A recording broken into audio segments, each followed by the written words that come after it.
Gracias, ciudadanía de Medellín.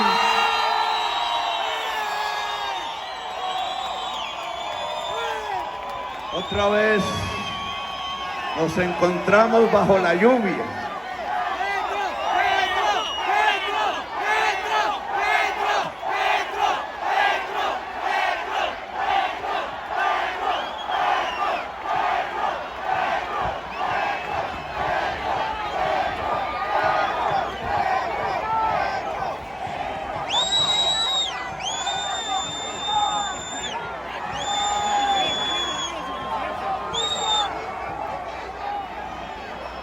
Acaban de publicar una encuesta, la última.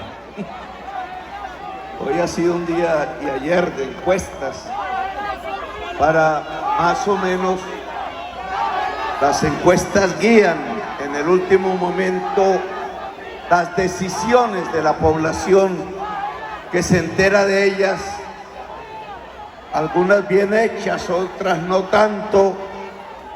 La última de un instituto que ha hecho cerca de 40 encuestas presidenciales en toda América Latina, la CELAC, dice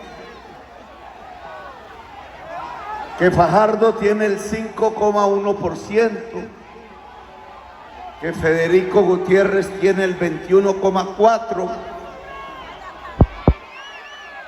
que Rodolfo Hernández tiene el 21,8% y que el que les habla, Gustavo Petro, tiene el 48%.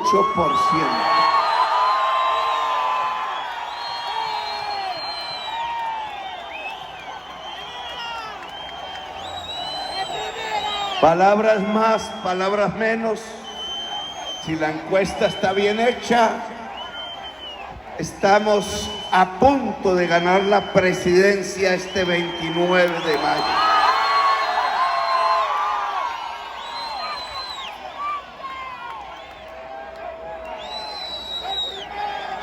En primera es el cambio.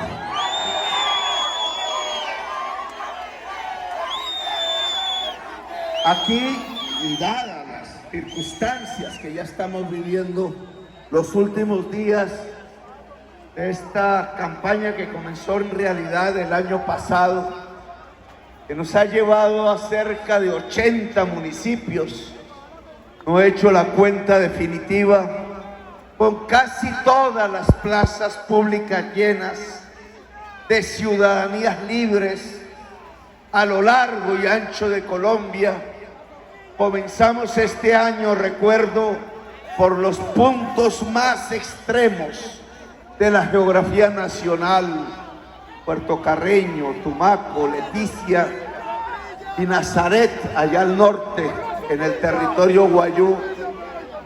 Y nos ha traído como en círculos concéntricos por todo el territorio nacional hasta llegar a las más grandes ciudades de Colombia en este final de campaña. Hoy en Medellín, aquí, estuvimos hace unos meses ya, quizás en este mismo lugar, hablando de mis propuestas sobre la industrialización que proponía para la ciudad como un mecanismo para lograr mayor prosperidad colectiva, mayor justicia social, mayor posibilidades de estudio, de educación, de vida para toda la juventud antioqueña.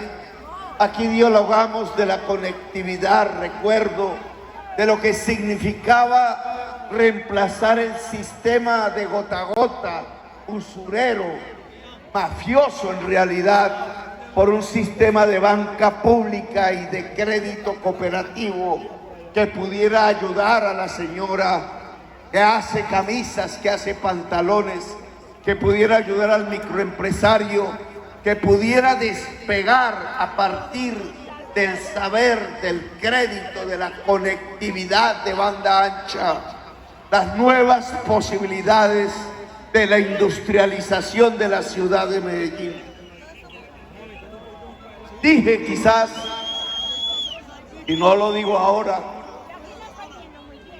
que estos 40 años en donde en Colombia hemos visto crecer 3 economías que son venenosas, unas más que otras, y que son por las cuales la sociedad colombiana se ha ligado al mundo, la del carbón, la del petróleo y la de la cocaína, venenos, los 2 primeros legales y más peligrosos, que están produciendo el cambio climático, que de vez en vez en estas regiones dependientes que son los Andes, en Colombia, producen la muerte. En aquella ocasión habíamos sentido el pésame por la muerte de varias personas en un municipio antioqueño.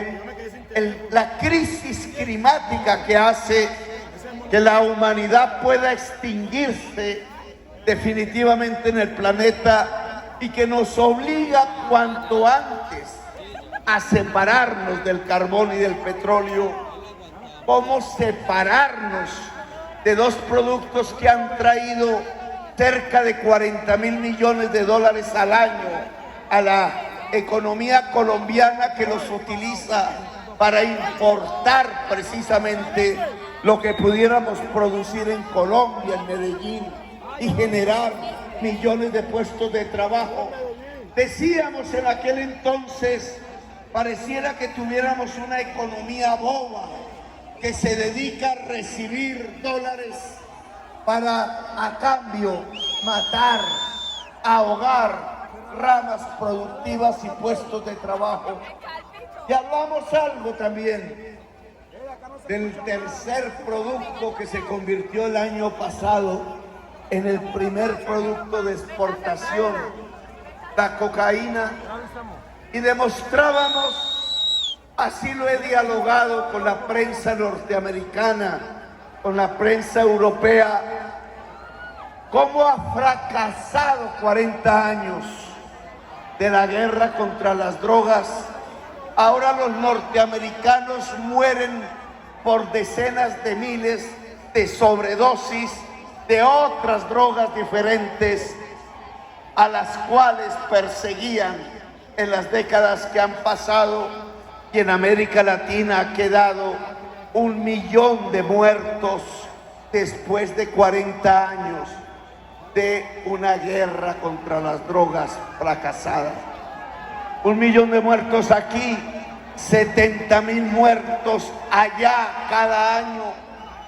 Un fracaso construido alrededor de la fumigación de campesinos, de la extradición de colombianos y del asesinato permanente entre las bandas multicrimen de 1 millón de latinoamericanos, la mayoría de ellos colombianos y mexicanos. 1 millón, como si aquí hubiera pasado una de las guerras de Ucrania o de Libia o de Irak, como si por aquí hubiera pasado el huracán de las guerras mundiales. 1 millón de muertos latinoamericanos que, si hoy estuvieran vivos, con seguridad hubieran aportado en riqueza, hubieran aportado en saberes, quizás en creación o mínimamente en vida, que hoy no existe. Un fracaso. Y hablamos, y fue quizás el final de ese discurso, que si uno mira en el largo plazo estos 40 años que han pasado en Colombia, lo que tendríamos que mirar es que creció el carbón exportado, creció el petróleo exportado y sobre todo creció la cocaína exportada, porque se destruyó la industria, porque se destruyó la agricultura. Tanto se destruyó la industria en Medellín que aquí creció los famosos carteles de los que habla hoy Netflix. Tanto tanto se destruyó la agricultura en toda Colombia que prácticamente el campo colombiano quedó vaciado de campesinos. El campo colombiano quedó ocupado por ejércitos privados que a sangre y fuego regaron la sangre de 200.000 personas y convirtieron a Colombia en un verdadero camposanto. Ese fue el discurso de la vez pasada. Propusimos entonces que la industrialización, la agricultura, el turismo, la posibilidad de pensar que la riqueza nace a partir del trabajo humano, que la riqueza nace a partir de la producción y que por tanto la expansión de una nueva agricultura en manos de la mujer campesina, de una nueva industria pensada, como aquí dijimos, en la conectividad subsidiada para el pobre, para que acceda al internet, en los saberes extendidos, en los sistemas de créditos para la economía popular, podrían ser la mejor fórmula para desligarnos realmente de los 3 venenos que nos vinculan al mundo: el carbón, el petróleo y la cocaína.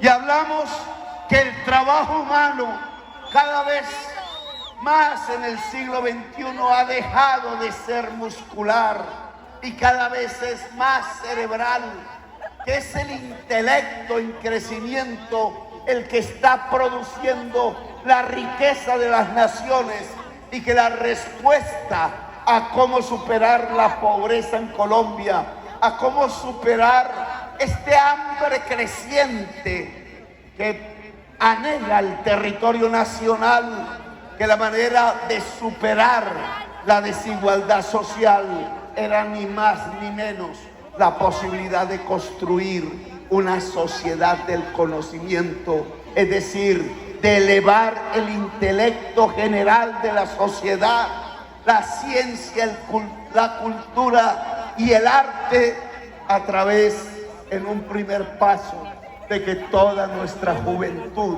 pudiera acceder a un sistema de educación pública, gratuita y de calidad. Y hablamos entonces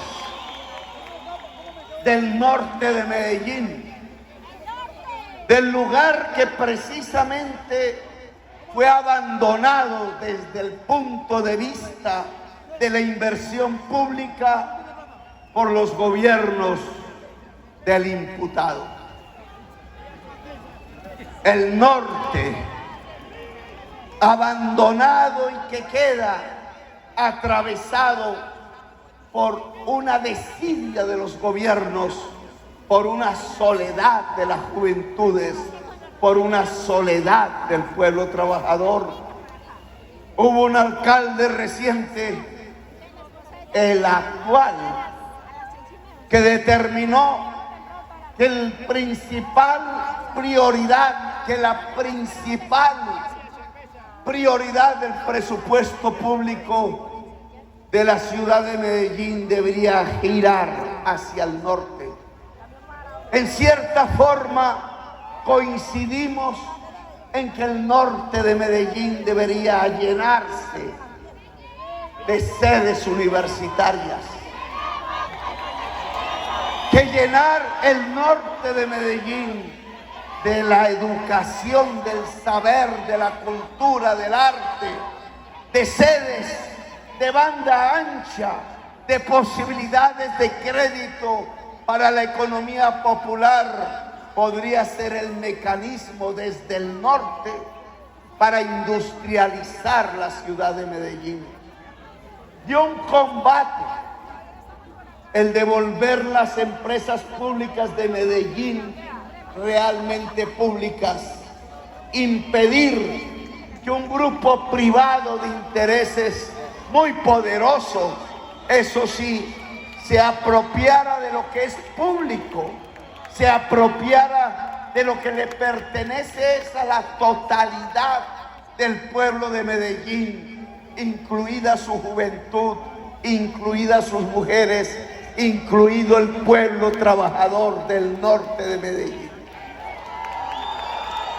Una discusión que yo ya había adelantado y otras personas más, en mi caso en la ciudad de Bogotá, alrededor del papel que debe tener el reciclaje, del papel que deben tener las empresas públicas para garantizarle a la ciudadanía derechos fundamentales y universales.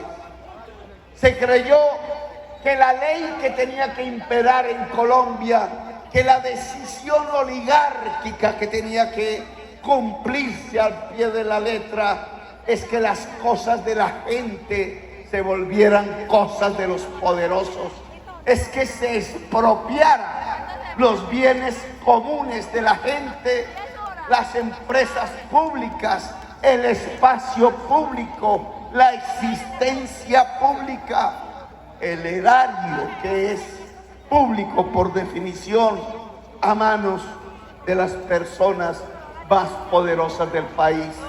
Allá el dueño del banco más grande, aquí los dueños del banco segundo más grande en competencia, como si el agua, como si la calle, como si el derecho a educarse, como si el derecho a pensionarse, como si el derecho a ser atendido científicamente, si el cuerpo no da más, si el cuerpo se enferma, el derecho a la salud, como si esos derechos que son intrínsecos a la esencia de cualquier persona por ser humano, quedaran expropiados de la persona, del habitante, del ciudadano y de la ciudadana colombiana, les expropiaran sus derechos y los convirtieran en negocios poderosos de particulares que más poderosos se vuelven con el robo de las cosas públicas. A mí me destituyeron durante un mes, manifestaciones del pueblo permanentes hasta lograr las decisiones judiciales hicieron devolver el respeto al voto del pueblo bogotano en aquel entonces. Hoy yo diría que algo similar está pasando en Medellín.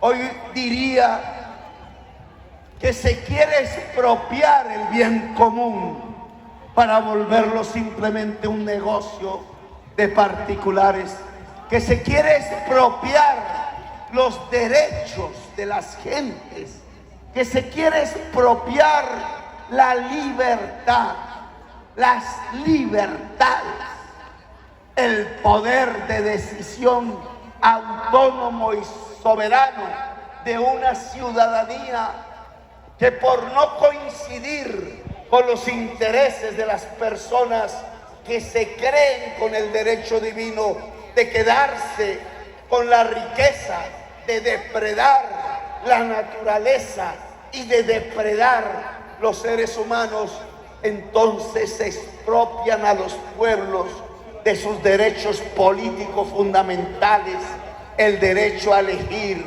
y el derecho a ser elegido. También Medellín, la segunda ciudad del país, está viviendo lo que vivió la primera ciudad del país, la capital, la expropiación del derecho al voto, que al final es la expropiación del derecho a ser libres. La destitución o suspensión transitoria o no del actual alcalde de Medellín, Daniel Quintero, elegido popularmente por una funcionaria que jamás fue elegida popularmente, por una funcionaria que no es juez de la República y que al sustituir el mandato popular por una resolución burocrática que anula e irrespeta el voto popular, rompe con la esencia central de los derechos humanos que se ha estatuido en el mundo y que en América tiene cuerpo jurídico como parte de la Constitución Nacional en la Convención Americana de los Derechos Humanos, que prohíbe quitarle los derechos políticos a una sociedad, los de elegir y ser elegido, que prohíbe quitarle a un ciudadano o a una ciudadana elegida sus derechos políticos derivados del mandato popular, si no es por sentencia de un juez penal, es decir, porque cometió un crimen y fue juzgado de acuerdo a las leyes judiciales del país. Si se prohíbe quitarle el voto popular su mandato, si se prohíbe irrespetar a los votantes, a las votantes, al pueblo elector, y si se prohíbe quitarle los derechos políticos al alcalde de Medellín, entonces hoy hay que decirlo así, estamos viviendo una dictadura, un régimen tan parecido, tan similar como el del vecino país. ¿Cuál es la diferencia entre Duque y Maduro?, pregunto yo. Son hermanos gemelos en el mismo régimen, con la misma acción, con el mismo sistema económico, con las mismas querencias políticas. Allá mataban jóvenes, aquí matan más jóvenes porque simplemente salen a protestar. Entonces hoy tendríamos que hablar ya no solo de una política antidrogas más eficaz a través de una política de industrialización de Colombia, a través de una reforma agraria que permita que la familia campesina se pueda enriquecer y pueda ser incluida como sujeta de derechos dentro de la sociedad colombiana. Aquí no solamente tenemos que hablar de los derechos a la educación, a la pensión, como lo hemos hecho en estos 80 actos de contacto con el mundo electoral colombiano a través de la plaza pública, con el pueblo de Colombia de frente, sin titubeos, sin temores y sin cansancios que nos dominen, sino que tenemos que hablar de quizás algo todavía más profundo, de la democracia y de la libertad. Lo que está pasando en Medellín en estos momentos y lo que se cierne sobre toda Colombia, porque no es un hecho aislado, sino que está encadenado a lo que la encuesta que yo mostré al principio de esta intervención devela. Y es que ellos están a punto de perder el poder.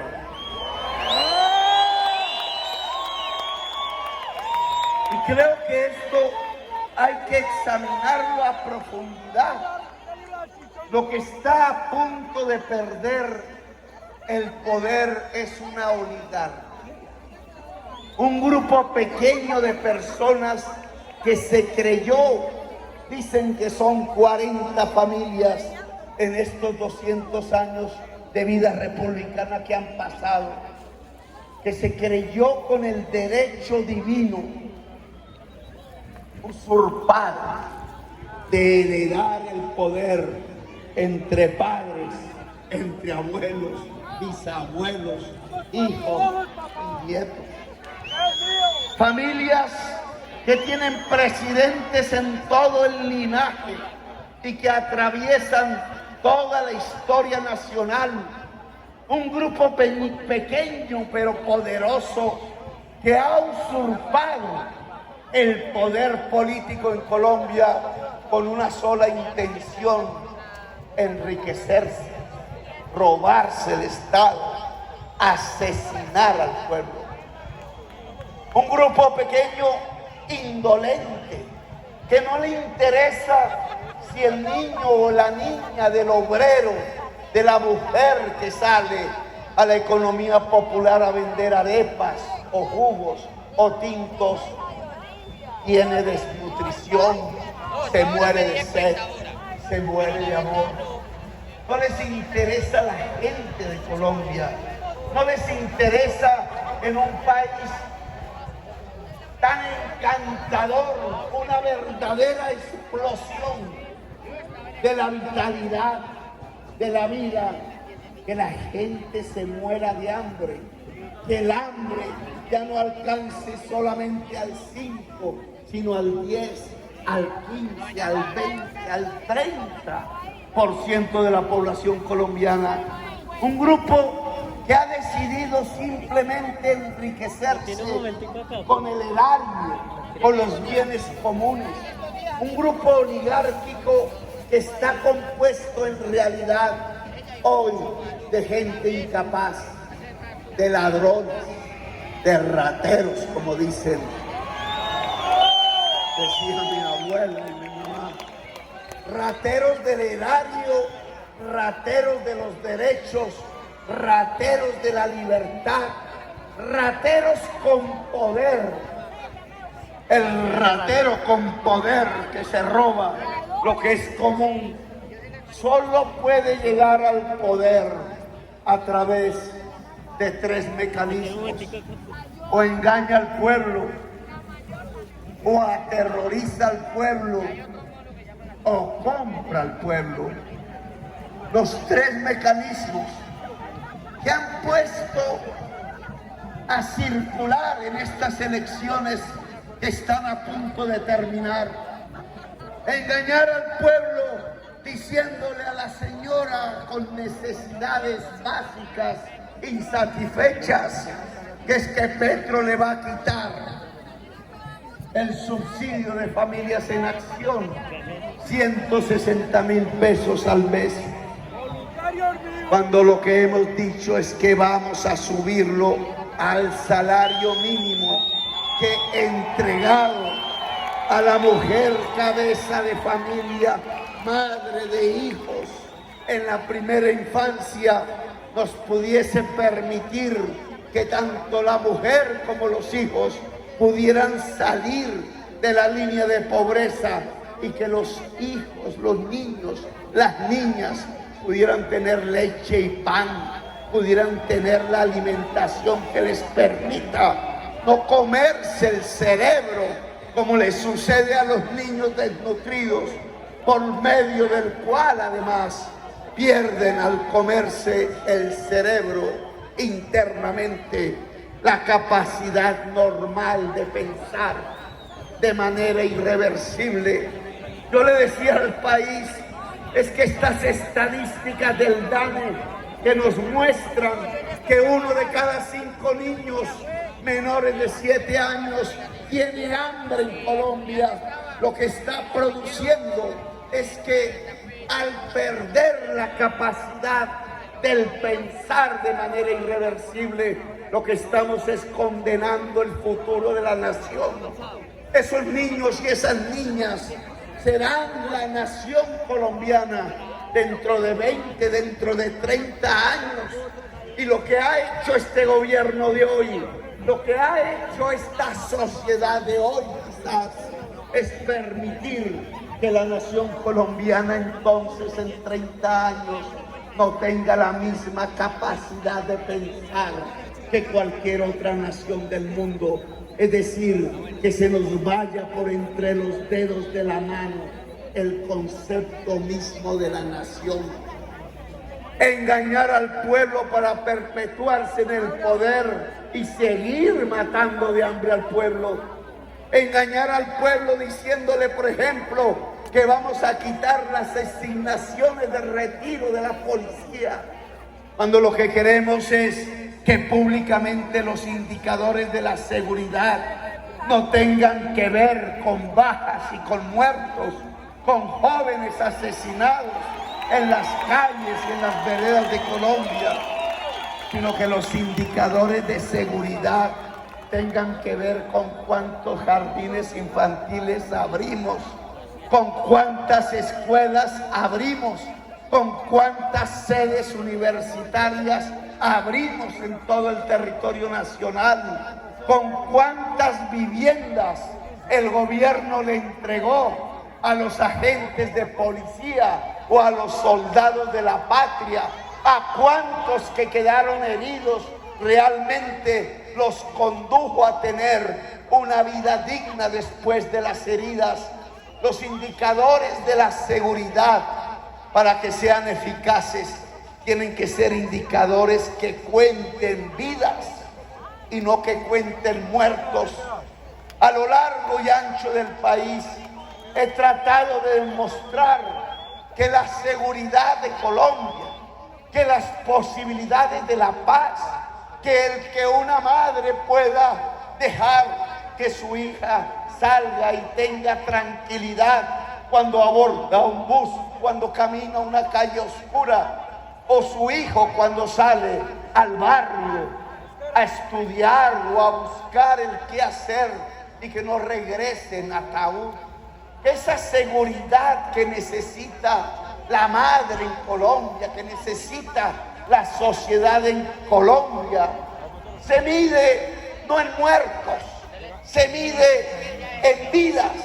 Que un esfero es más importante que un fusil, que una escuela, un jardín infantil es más importante que una cárcel, que una sede universitaria es más importante que un cuartel, que un libro. Siempre, siempre será más importante que un bombardero de guerra o que un tanque. Las sociedades que cambian, la universidad por las cárceles, las sociedades que cambian, las universidades por los bombarderos y aplauden entonces las bombas y las muertes, son sociedades suicidas, son pueblos que han transformado en rebaños, son pueblos que al ser rebaños solo van al matadero. La voz que aquí hemos levantado en esta campaña y en los últimos años, llevo yo casi toda mi vida en este esfuerzo, pero era escuchado hasta ahora. La voz de Francia, la voz de esta campaña, de estos pueblos que nos han acompañado, hoy son como campanas que anuncian el presente y el futuro. Estamos doblando las campanas. Decía la novela, las campanas doblan ¿por quién? ¿Por quién doblan las campanas? Yo creo que hoy están doblando por una clase política corrupta. Yo creo que están doblando las campanas y suenan en todos los horizontes y rincones de la patria, porque vamos a derrocar el régimen de la corrupción en Colombia.